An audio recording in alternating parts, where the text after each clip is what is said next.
Muito bem, nosso tema agora é muito importante para você, produtor, que obviamente está de olho aí na possibilidade de captação de recursos, de busca de formas de investir na sua propriedade.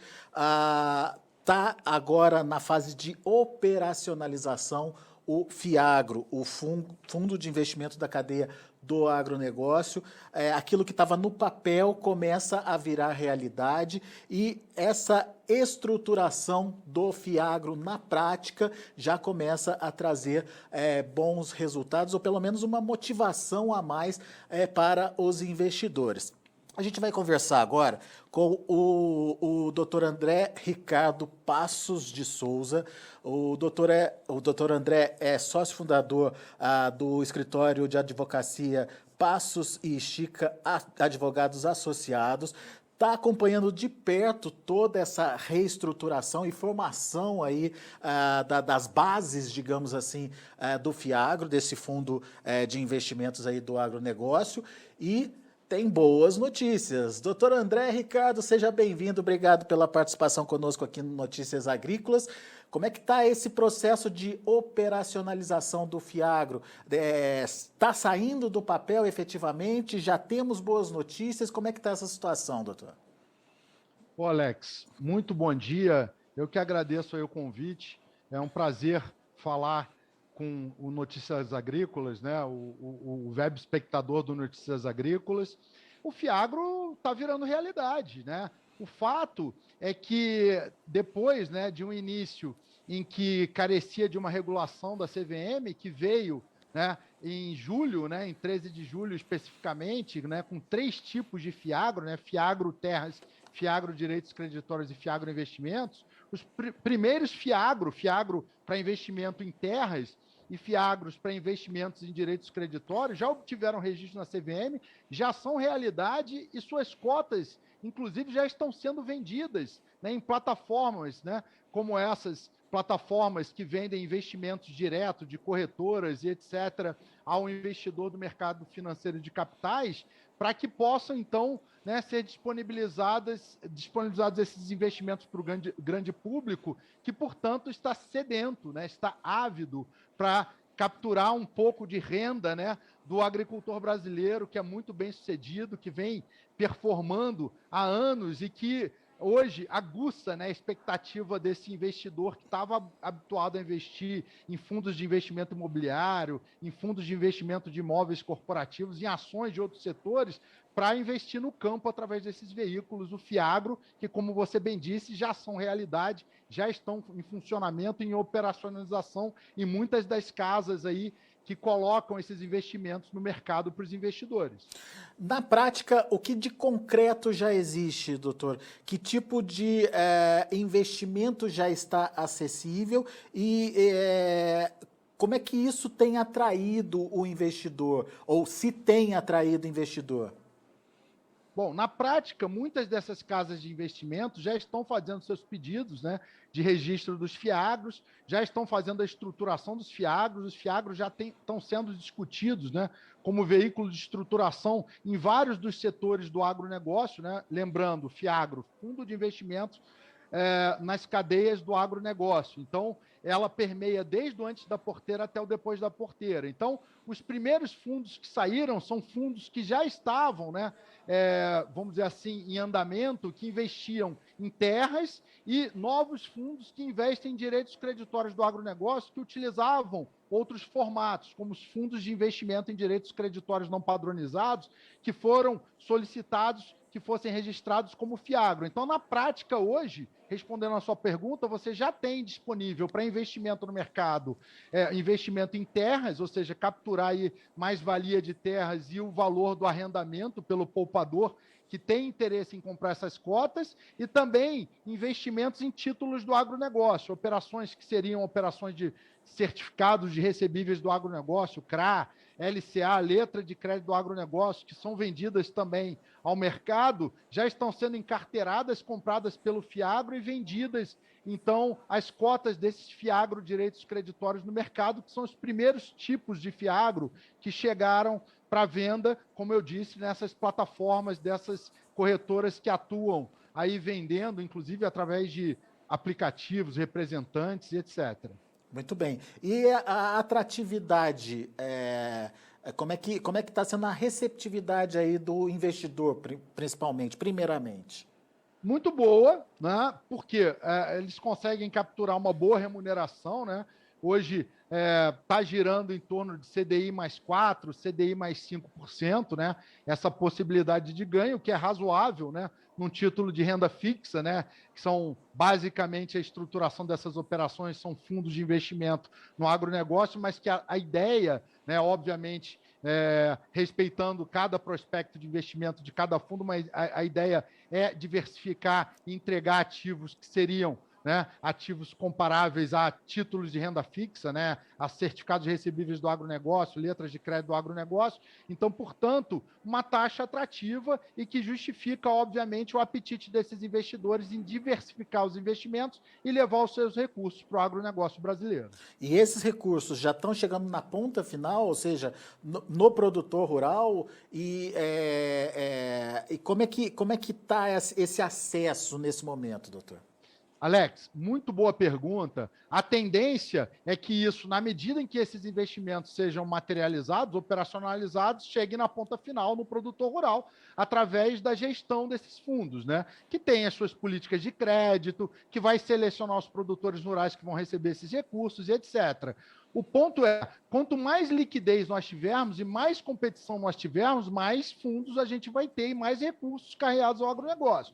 Então, cada vez mais o investidor vai ter acesso a novos fiagro, novas cotas, e o produtor rural, obviamente, vai começar a diversificar a sua fonte de financiamento, ou seja, vai captar crédito oficial, vai captar através das operações de troca, emissão de CPRs, barter, né? E também vai captar recursos desses fundos de investimento que estão chegando hoje já no produtor rural através desses primeiros fiagro e que, obviamente, a tendência é que isso seja otimizado, até porque muitos desses fiagro já foram solicitados o registro por várias casas e eles estão aí a ponto de serem concedidas as autorizações para funcionar e mais fiagro, então, chegarem ao mercado e mais recursos chegarem para o bolso do produtor lá na ponta final, como você bem observou. Esse custo, ele já é competitivo com a realidade do mercado? Quando o produtor acessa esse recurso, ele tem um custo competitivo com a realidade do mercado, doutor? Eu entendi que à medida que a ampliação ocorra, isso acaba ficando mais competitivo. Mas hoje, na estrutura inicial que a gente tem, já é um recurso competitivo? Vamos lá, Alex, tentando responder essa sua pergunta por partes, né? O produtor rural, ele é carente de recursos, né?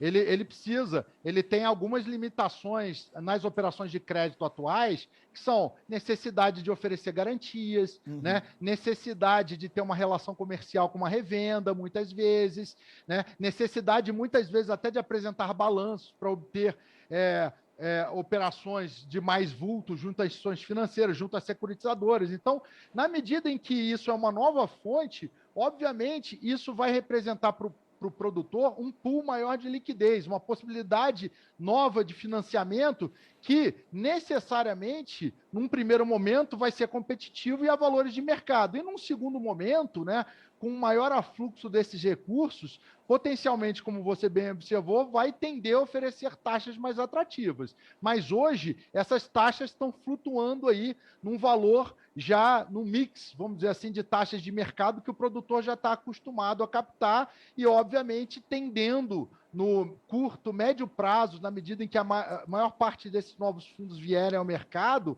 a criar situações de maior liquidez e, portanto, oferecer taxas melhores para os produtores, lembrando que tem uma questão aí estrutural e uma questão até conjuntural do próprio mercado que já se reflete nas taxas de juros das outras operações e com o fiagro também não vai ser diferente, né? Porque vai depender, obviamente, de captação de investidores e a captação vai obedecer à lógica de mercado. Muito bem, esse aumento dos juros, da taxa Selic, enfim, isso tudo no final das contas implica também no custo da captação, mas é um custo que já existe no próprio mercado, onde ele vai buscar juros livres aí o seu recurso, né? Não tenha dúvida. A grande vantagem do fiagro é diversificar as fontes, aumentar a fluidez de recursos que eram carreados para outros setores da economia, em outros tipos de fundos de investimento, em outros setores, para o agronegócio, e mais, gerar especialização nesses gestores para que eles possam dar crédito com maior qualidade e, portanto, na ponta final, fazer esse dinheiro chegar e, pela competição natural dessa maior fluidez de recursos, acabar impactando na diminuição estrutural dessa taxa, como você bem notou. Muito bom. Doutor, o senhor citou 3 modelos, o imobiliário, né, o de terras, o de direitos creditórios e o de investimentos. Eu ouvi, me corrija se eu estiver errado, relatos do imobiliário, do de terras e do direitos creditórios. E do investimento? Então, bom, pelo que a gente está acompanhando, Alex, os primeiros Fiagro Investimentos estão já sendo, né, estruturados, buscados, tem muita gente já olhando esses Fiagro. Só que, por enquanto, né, pelo que a gente tem acompanhado, isso ainda está na fase inicial de registro, etc. São fundos que vão investir em outros fundos de investimento e, basicamente, empresas do agronegócio, né, agritechs e empresas que já atuam no agronegócio. Eles, basicamente, vão substituir aí um veículo que existe no mercado de capitais chamado Fundo de Investimento de Participações, os FIPs, né? Vão ser Fiagro Investimentos, né? E, portanto, obviamente, eles ainda estão na fase de estudos, na fase do início dessa estruturação. Naturalmente, esse caminho se deu através dos Fiagro Terras, que já eram fundos que estavam postos no mercado sob a forma de fundos de investimento imobiliário em terras, e nos Fiagro Direitos Creditórios, substituindo fundos de investimento em direitos creditórios não padronizados que já investiam em títulos do agronegócio. Mas eles já estão a caminho, sim, já estão em gestação, e a gente tem acompanhado, inclusive, discussões e estruturações que envolvem a criação desses fundos. Muito bem. Doutor, já dá para medir o volume de dinheiro já captado, enfim, disponibilizado ao setor, ou ainda é cedo para isso? A medida, a régua é o Plano Safra, né? Então, a gente, olhando para o Plano Safra, e o Plano Safra reservou um espaço maior, exatamente por conta desses veículos para o financiamento privado, a gente tem uma expectativa aí de um aumento significativo desses valores, né? O gap, né, de recursos, né, que era carreado ao agronegócio brasileiro, né, através desses investimentos privados nos títulos do agronegócio, né, CRA, LCA, CDCA, etc., etc., sempre existiu. E desde a criação desses novos títulos e registros na B3, né, que a gente tem aí, acompanha sempre isso, são mais ou menos 50 a 60 bilhões de reais ao ano. A gente espera, nesse primeiro momento, né, a partir da regulação de julho, né, e a legislação também da Lei do Agro, né, da 13986, que estabelece a necessidade, a partir de 1º de janeiro desse ano, desses títulos serem eletrônicos e tem uma facilidade maior de registro, novas plataformas, a gente espera aí um quantitativo da ordem de 20% a 30% desses valores anuais que a gente tinha, de 50 a 60 bilhões, em termos anualizados. Se você trata de metade do ano, né, porque a resolução vem do dia 13 de julho, aí a gente pode falar de 10 bi, mais ou menos, em termos de expectativa, mas é chute, né? Obviamente que o instrumento pode ser maximizado, pode ser melhor utilizado, pode carregar mais recursos de mais investidores, mas aí depende também de um contexto macroeconômico que você bem notou e citou aí na nossa conversa. Legal. Doutor, só para entender o futuro do Fiagro, o que pode acontecer daqui para frente, como isso tende a evoluir? Olha, o futuro, para mim, é um mar de oportunidades, né? Eu vejo no Fiagro o encontro, né, do campo com a cidade, né? Eu vejo o veículo, né, que é um veículo que, inclusive, tem governança, né? Exige auditoria, exige que se aplique o ESG, né? O environmental, o social, né? O S de social, environmental de meio ambiente, G de governance, né? No financiamento do campo, né? Então eu vejo uma seleção muito legal dessa busca, né, desses recursos por investimentos ESG e o Fiagro como um veículo para isso, né, para se fazer dessa forma, né? Eu vejo aí com muito otimismo, eu vejo com muita animação aí as perspectivas. Obviamente, vai ter toda uma curva de aprendizado, não só dos investidores, como dos próprios estruturadores e como do próprio agricultor ao utilizar os veículos. Mas eu acho que o agricultor mesmo, o produtor, já está se mobilizando, já está querendo saber, já está querendo entender.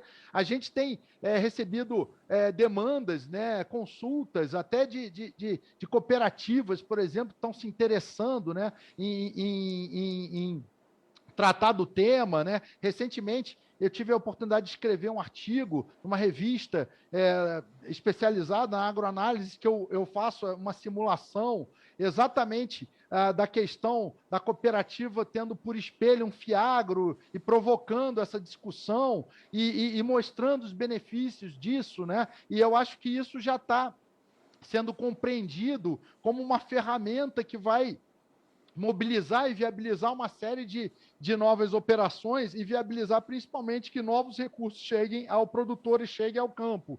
Então eu vejo com muito otimismo, eu vejo que o veículo ele tem tudo para ser um grande provedor de recursos para o financiamento do agronegócio brasileiro e tem tudo também para ser um veículo que fale a linguagem do produtor e que conecte esse produtor diretamente no investidor do mercado de capitais e acabe-se as barreiras e favoreça a desintermediação, né, nos financiamentos agropecuários e, portanto, né, uma linguagem mais próxima do produtor com o investidor, o que vai ser auspicioso, vai fazer o encontro do Brasil de sucesso do campo com o Brasil que hoje também aprendeu a investir no mercado de capitais, aí com a capilarização desses investimentos por essas plataformas de investimento. E é legal isso que o senhor está falando, porque isso de alguma forma também quebra esse gelo, né? Essa barreira que existe entre o urbano e o rural hoje, né? Você começa a investir no agro e torcer para que o agro dê certo, né? E da mesma forma o agro ganha uma nova alternativa de se financiar também. E, enfim, é uma recíproca muito interessante essa aí. Exato, que é um desafio que vocês na imprensa enfrentam, né? Levar essa linguagem para o produtor e levar a linguagem do produtor para os veículos, para os investidores, etc. O Fiagro vai ser esse ambiente de encontro. Legal, muito bom. Doutor André Ricardo Passos, obrigado, viu, por estar aqui com a gente, nos ajudar a entender essa evolução, esse próximo passo dado aí pelo Fiagro em relação à sua implantação, à sua operacionalização e vamos torcer para que só cresça, só aumente, que de fato, além de ser só mais uma alternativa de financiamento para o produtor, possa ser a alternativa de financiamento com muito recurso disponível, com um custo competitivo aí para o produtor acessar esses recursos e para que os investimentos de fato continuem acontecendo na agricultura brasileira, que já é uma agricultura moderna, pujante, mas ainda carece aí de investimentos, doutor. Muito obrigado por esclarecer para a gente esse início aí do Fiagro e qualquer novidade avisa a gente aqui. Alex, para mim uma honra, muito obrigado pelo convite e estou à sua disposição. Um abraço. Abraço, até a próxima. Tá aí, portanto, um pouquinho mais sobre a evolução do Fiagro e tá indo, tá começando. Vamos torcer para que realmente se solidifique aí como uma importante fonte de financiamento do agronegócio. É uma captação de recursos junto ao mercado de uma forma geral. Não precisa entender de agronegócio para querer financiar o agronegócio, mas o investidor acaba tendo que compreender como é que aquilo funciona na prática e isso aproxima de fato aí o agronegócio do investidor urbano, uma questão muito legal também a ser colocada nesse sentido. A gente agradece muito a participação aí do Dr. André, a gente agradece a sua participação que está aqui conosco no Notícias Agrícolas até agora, acompanhando os nossos boletins, e te convida para continuar aqui. Na sequência tem João Batista Olive com Tempo e Dinheiro. Continue com a gente. Se inscreva em nossas mídias sociais, no Facebook Notícias Agrícolas, no Instagram @Notícias Agrícolas e no nosso Twitter @Notiagre. E para não perder nenhum vídeo, não se esqueça de nos acompanhar no YouTube e na Twitch, Notícias Agrícolas Oficial.